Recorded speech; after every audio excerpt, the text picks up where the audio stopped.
जय श्री कृष्णा दोस्तों, राधे राधे। आप सभी को करवा चौथ के व्रत की बहुत बहुत शुभकामनाएं। आप सभी का व्रत करवा चौथ माता की कृपा से पूरा हो। कार्तिक की बड़ी चौथ माता आप सभी के सुहाग की रक्षा करें, सौभाग्यवती होने का आशीर्वाद दें।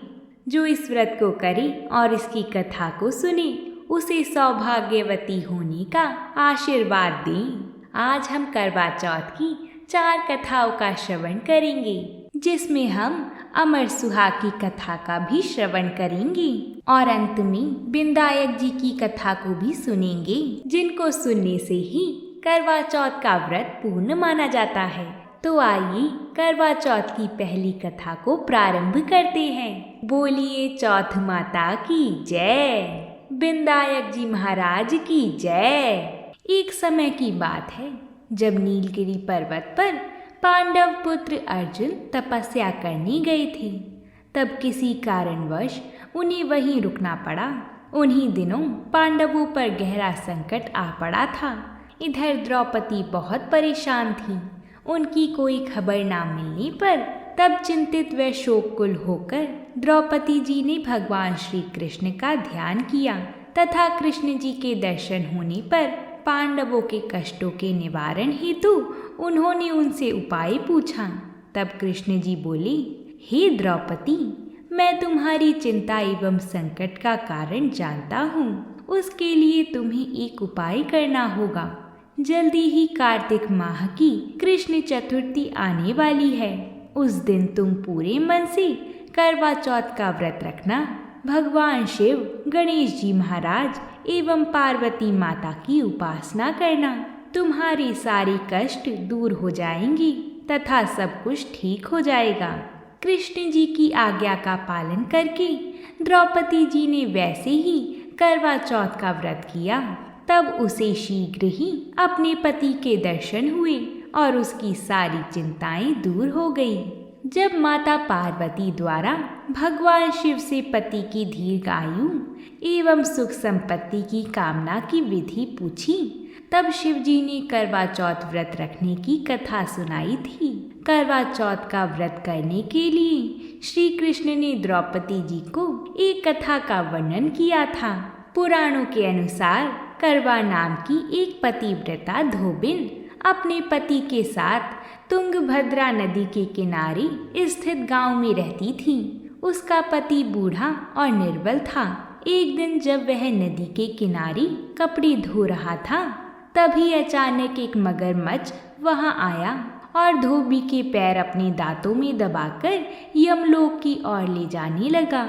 वृद्ध पति यह देखकर घबरा गया और जब उससे कुछ कहते नहीं बना तो वह करवा करवा कहकर अपनी पत्नी को पुकारने लगा।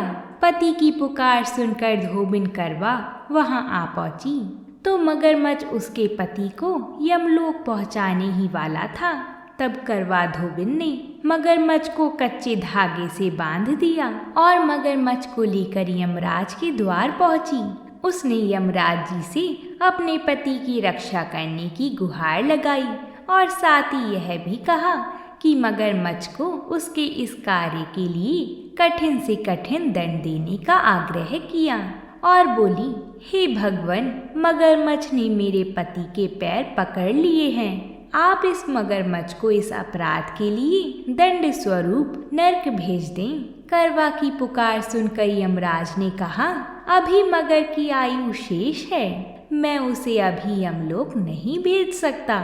इस पर करवा ने कहा, अगर आपने मेरे पति को बचाने में मेरी सहायता नहीं की तो मैं आपको श्राप दे दूंगी और नष्ट कर दूंगी। करवा का साहस देखकर यमराज भी डर गए और मगरमच्छ को यमपुरी भेज दिया। साथ ही करवा के पति को दीर्घायु होने का वरदान दिया। तब से ही कार्तिक कृष्ण की चतुर्थी को करवा चौथ व्रत का प्रचलन हुआ आया, जिस व्रत को महिलाएं अपनी पूरी भक्ति भाव के साथ करती हैं और भगवान से अपनी पति की लंबी उम्र की कामना करती हैं। तो बोलिए भगवान शंकर की जय, माता पार्वती की जय। अब हम करवा चौथ की दूसरी पौराणिक कथा को सुनेंगे। आगे बढ़ने से पहले अगर आप सभी ने यहाँ तक कथा को सुना है तो वीडियो को लाइक ज़रूर कर दें, क्योंकि आपके एक लाइक करने से यह कथा और 5 माताओं बहनों को भेजी जाती है। आपने कर दिया लाइक, चलिए आगे बढ़ते हैं। एक समय की बात है, एक साहूकार की 7 बेटी और एक बेटी थी। कार्तिक मास की कृष्ण पक्ष की चतुर्थी तिथि को साहूकार की बहुओं ने, पत्नी ने और बेटी ने करवा चौथ का व्रत रखा था। जब रात को साहूकार के लड़के काम से घर को वापस लौटे तो वो अपनी बहन से कहने लगी, बहन आ जाओ, हमारे साथ भोजन कर लो। तो वह बोली, भाई जी अभी चंद्रोदय नहीं हुआ है, मैं चंद्रोदय के बाद ही चंद्रमा को अर्घ देकर ही खा सकती हूँ। सातों भाई अपनी बहन से बहुत प्यार करते थे। वो अपनी बहन को भूख से व्याकुल नहीं देख पाई। तब भाइयों ने सोचा कि चांद उगने तक बहन भूखी रहेगी, तो उनमें से छोटा वाला भाई दूर पीपल के पेड़ पर एक दीपक जलाकर छलनी की ओर में रख देता है। दूर से देखने पर वह ऐसा प्रतीत होता था कि जैसे कि चतुर्थी का चांद उदित हो रहा हो। इसके बाद भाई अपनी बहन को बताते हैं कि चांद निकल आया है बहना, तुम जाओ चांद को अर्घ दे दो और हमारे साथ बैठकर खाना खाओ। साहूकार की बेटी अपनी भाभियों को जाकर बताती है कि भाभी चांद निकल आया है, चलो चांद को अर्घ देकर भोजन कर लो। यह सुनकर भाभियां बोली, बाईसा ये तो आपका चांद निकला है, हमारा चांद निकलने में अभी समय है। भूख से व्याकुल बहना ने भाभियों की बातों को अनसुना करके अकेले ही चांद को अर्घ देकर भोजन करने बैठ गई। उसने जैसे ही पहला घास खाया तो उसे छींक आ गई। दूसरा घास खाते ही उसमें बाल आ गया और तीसरा घास खाने ही वाली थी कि उसके ससुराल से खबर आई कि उसके पति की तबीयत अचानक बहुत खराब हो गई है। जैसी भी हालत में हो जल्दी ससुराल पहुंचो। साहूकार की पत्नी ने जब बेटी को विदा करने के लिए बक्से में से कपड़े निकाले तो बार बार हाथ में कभी सफेद साड़ी आती तो कभी काले रंग की साड़ी आती।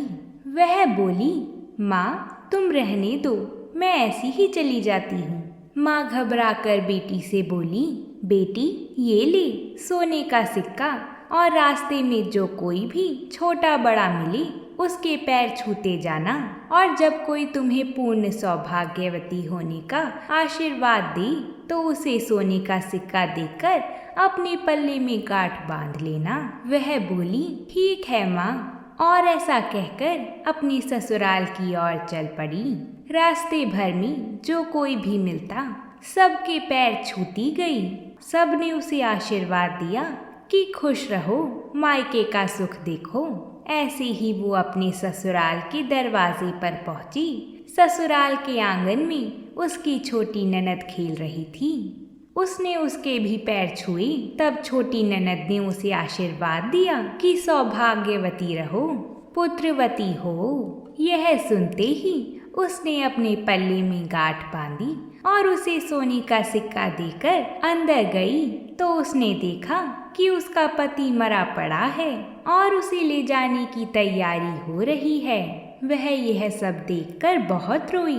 जैसे ही उसके पति को ले जाने लगी तो वह रोती हुई बोली, मैं अपने पति को ले जाने नहीं दूंगी। जब कोई नहीं माना तो साथ जाने की जिद करने लगी।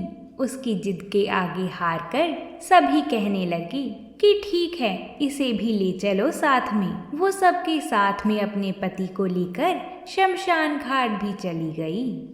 जब अंतिम संस्कार का समय हुआ तो वह बोली, मैं इन्हें नहीं जलाने दूंगी। ये सब देखकर सभी लोग कहने लगे, पहले तो अपने पति को खा गई, अब उसकी मट्टी भी खराब कर रही है। लेकिन वो नहीं मानी और अपने पति को लेकर बैठ गई। ये सब देखकर सभी बोले कि ठीक है, इसके लिए इधर ही एक झोपड़ी बना दो। वो उसी झोपड़ी में अपने पति को लेकर रहने लगी। पति की साफ सफाई करती, उसी के पास बैठी रहती। दिन में 2 बार छोटी ननद उसके लिए खाना लेकर आया करती थी। साहूकार की बेटी हर चौथ का व्रत करने लगी थी। चांद को अर्घ देती और चौथ माता की कहानी सुनती। जब चौथ माता प्रकट होती तो वह कहती कि करवोले भाइयों की प्यारी बहन करवोले, घड़ी बुखारी करवोले। तब वो चौथ माता से अपने पति के प्राण मांगती। तब चौथ माता कहती, हमसे बड़ी चौथ माता आएंगी तो उनसे अपने पति के प्राण मांगना। एक एक करके सभी चौथ माता आई और सभी यही कहकर चली गईं। अश्विन की चौथ माता आई तो वो बोली कि तुझसे कार्तिक की बड़ी चौथ माता नाराज है। जब वह आएंगी तो तुम उनके पैर पकड़ लेना और अपने पति के प्राण उनसे मांगना। केवल वही है जो तेरे पति के प्राण वापस लौटा सकती हैं। और 16 श्रृंगार का सामान तैयार करके रखना। कार्तिक का महीना आया, उसने कार्तिक की बड़ी चौथ करवा चौथ का व्रत रखा। तब उसने अपनी छोटी ननद से 16 श्रृंगार का सामान मंगाया। जब सास को यह पता चला तो सास बोली कि वो तो पागल हो चुकी है, जो भी मांगती है उसे दे आओ। तब साहूकार की बेटी ने करवा चौथ का व्रत रखा, चांद को अर्घ दिया और जोत जलाई। जब कार्तिक की बड़ी चौथ माता प्रकट हुई तो वह बोली, करवोले 7 भाइयों की प्यारी बहन करवोले, घड़ी बुखारी करवोले, दिन में चांद उगाने वाली करवोले। उसने माता की पैर पकड़ लिए और रोती रोती बोली, माता मेरा सुहाग लौटा दो। तब चौथ माता बोली, तू तो बड़ी भूखी है, 7 भाइयों की प्यारी बहन है, तुझे सुहाग से क्या लेना देना। तो वह बोली, नहीं माता, मैं आपके पैर तब तक नहीं छोड़ूंगी जब तक आप मेरा सुहाग वापस नहीं दे देती। तब चौथ माता ने उसकी श्रद्धा और भक्ति देखकर चौथ माता ने उससे एक एक करके सुहाग का सामान मांगा। उसने सभी सुहाग का सामान माता को दिया। तब चौथ माता ने अपनी आंखों से काजल निकाला, नाखूनों से मेहंदी निकाली, मांग से सिंदूर निकाला और करवे में घोलकर छोटी उंगली से उसके पति पर छींटा दिया, जिसके चमत्कार से उसका पति पुनर्जीवित हो गया। साहूकार की बेटी बोली, आप क्या सोए, मुझे तो 12 महीने हो गए, अब जाकर चौथ माता ने मेरा सुहाग लौटाया है। तब उसने कहा कि जल्दी से माता का पूजन करो। जब चौथ माता की कहानी सुनी, करवा का पूजन किया तो प्रसाद खाकर दोनों पति पत्नी ने चौथ माता का आशीर्वाद लिया। चौथ माता ने जाते जाते उसकी झोपड़ी पर लात मारी, जिससे उसकी झोपड़ी एक महल बन गई। जब छोटी ननद अगले दिन खाना लेकर आई तो उसने देखा कि भाभी की झोपड़ी एक महल बन गई है। तब साहूकार की बेटी ननद के पास आई और वह बोली, ननद सा, आपका भाई वापस आ गया है, आप जाओ और सासू जी को कहो कि वह गाजे बाजे के साथ हमें लेने आई। छोटी ननद दौड़ी दौड़ी अपनी माँ के पास गई। उसने जब अपनी माँ को बताया कि माँ, भाई जिंदा हो गया है, तो उसकी माँ बोली कि पहले तो तेरी भाभी पागल थी, अब तो तुझे भी उसने कर दिया है। उसने कहा, नहीं माँ, मैंने देखा है, सच में भाई जिंदा हो गया है। तब सभी घरवाले गाजे बाजे के साथ अपने बेटे को लेने गए। अपने बेटे को जीवित देखकर सास बहू के पैर छूने लगी और बहू सास के पैर छूने लगी। तब बहू कहने लगी, माँ, आप ये क्या कर रही हैं? आपके हाथ तो आशीर्वाद देने के लिए उठने चाहिए। अब तो आपका बेटा वापस आ गया है। सास बोली, मैंने तो इसे 1 साल पहले ही भेज दिया था, ये तो वापस तेरे भाग्य से आया है। हे चौथ माता, अपनी कृपा हम पर भी बनाए रखना। जैसे पहले साहूकार की बेटी को दिया वैसा किसी को मत देना, और फिर जैसे उसका सुहाग लौटाया सभी के सुहाग की ऐसे ही रक्षा करना। बोलिए चौथ माता की जय। हे चौथ माता, इस कहानी को कहने वाली, सुनने वाली और हुंकार भरने वाली सभी पर अपनी कृपा करना। अब हम करवा चौथ की तीसरी पौराणिक कथा को सुनेंगे। एक नगर में एक ब्राह्मण और ब्राह्मणी रहते थे। उनके 5 बेटियां थीं। पांचों बेटियां विधि विधान से देवाधिदेव महादेव और माता पार्वती का विधि पूर्वक पूजन करा करती थीं। अमर सुहाग की कहानी को सुना करती थीं। पूजा के समय चारों बेटियां दीपक जलाती तो पूजा पूर्ण होने तक जलता रहता, परंतु 5वीं बेटी का दीपक कहानी सुनने से पहले ही बढ़ जाता। यह देखकर 5वीं बेटी को चिंता होने लगी। सभी बहनों का दीपक तो जलता है, मेरा दीपक क्यों बढ़ जाता है। एक दिन 5वीं बेटी ने घर जाकर माँ को सारी बात बताई। तब माँ ने कहा, बेटा इसमें चिंता की कोई बात नहीं है, कल से तू दीपक में घी अधिक डाल देना। बेटी ऐसा करने लगी। कुछ समय पश्चात ब्राह्मण ने 5 बेटियों का विवाह कर दिया। चारों बेटियों के घर में अन्न धन के भंडार भरे थे, परंतु 5वीं बेटी की आर्थिक स्थिति थोड़ी कमजोर थी। उसका पति जंगल से लकड़ी काट कर लाता और उसी से उनका गुजर बसर होता, परंतु 5वीं बेटी संतोषी व बहुत समझदार थी, कभी किसी से शिकायत नहीं करती थी। विवाह के बाद भी महादेव और माता पार्वती का पूजन किया करती थी। एक दिन उसका पति कम लकड़ियां लेकर आया तो उसने पूछा, क्या हुआ जी, आज लकड़ी कम लाए हो। तो पति ने कहा, आज मेरी तबीयत खराब है, मुझे बुखार है। दूसरे दिन लड़की ने पति से कहा, आज आपकी तबीयत ठीक नहीं है, आज मैं भी आपके साथ चलूंगी। उसने सास ससुर से आज्ञा लेकर पति के साथ चल पड़ी। जंगल में पति की तबीयत खराब हो गई और साथ ही उसी समय उसकी मृत्यु हो गई। लड़की जंगल में अकेली थी, कोई मदद के लिए भी नहीं था। पति का सिर गोद में रखकर विलाप करने लगी। रोते रोते भगवान शिवजी और माता पार्वती को पुकारने लगी, हे महादेव, हे माँ पार्वती, मैंने सदैव आपका ध्यान और पूजन किया है, आपके सिवा मेरा कोई नहीं है। मैं घर जाकर अपने बूढ़े सास ससुर को क्या कहूँगी। लड़की का विलाप और सच्ची भक्ति देखकर माँ पार्वती ने कहा, हे प्राणनाथ, इस निर्जन जंगल में हमें कौन पुकार रहा है, हमें उसकी रक्षा करनी चाहिए। माँ पार्वती उस जंगल में गईं और उस लड़की से पूछा, क्या हुआ बेटी, तुम क्यों रो रही हो। तब लड़की ने सारी बात बताई और भगवान महादेव और माता पार्वती के चरण पकड़ लिए और विनती करने लगी। भगवान शिवजी और माता पार्वती ने उसकी पूजा से प्रसन्न होकर उसके पति को जीवन दान दिया और आशीर्वाद दिया कि जो कोई भी सुहागन स्त्री श्रद्धा और भक्ति से अमर सुहाग की कथा को सुनेगी व पूजन करेगी, वह सदैव अखंड सौभाग्यवती रहेगी। उसके सुख संपत्ति अन्न धन के भंडार सदैव भरे रहेंगे। बोलिए भगवान महादेव की जय, बोलिए माता पार्वती की जय। अब हम विनायक जी की कहानी को सुनकर करवा चौथ की इन सभी कथाओं को पूर्ण करते हैं। बोलिए विनायक जी महाराज की जय। एक बार गणेश जी भगवान छोटे बालक के रूप में चिमटी में चावल लेके और चमचे में दूध लेके निकले। वो हर किसी से कह रहे थे कि कोई मेरी खीर बना दो, कोई मेरी खीर बना दो। वहाँ पर एक बुढ़िया माई बैठी हुई थी।